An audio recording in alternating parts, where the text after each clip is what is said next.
বর্তমান পরিস্থিতিতে শিক্ষা ব্যবস্থার অন্তর্জলি যাত্রার ছবি দেখতে পাচ্ছেন প্রধান শিক্ষকরা। এমন কথা জানিয়েছেন প্রধান শিক্ষক সংগঠনের পক্ষ থেকে চন্দন কুমার মাইতি।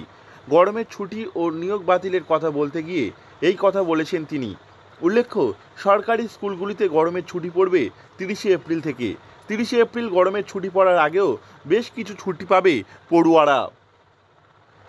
শিক্ষা দপ্তরের আধিকারিকগণ, মধ্যশিক্ষা পর্ষদের সভাপতি সহ উচ্চ মাধ্যমিক শিক্ষা সংসদের আধিকারিক যারা ছিলেন তারা কি এই কথা বলেছিলেন? কি করে জানলেন যে 30 এপ্রিল থেকে গরম পড়বে? এত আগে থেকে কেন? জুন মাস, মূলত মে মাসের মাঝামাঝি থেকে জুন মাসের মাঝামাঝি পর্যন্ত গরমটা থাকে ভীষণভাবে।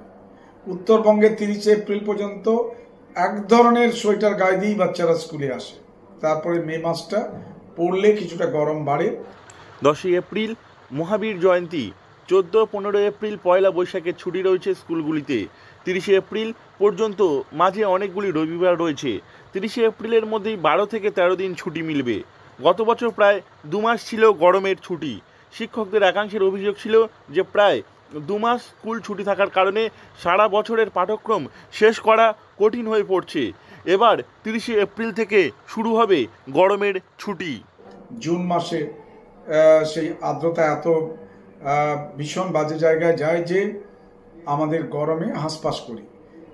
এই অনির্দিষ্টকাল ছুটি বলাতে আমরা কি করে বুঝবো ছাত্রছাত্রীদের কোন নোটিশ দেব?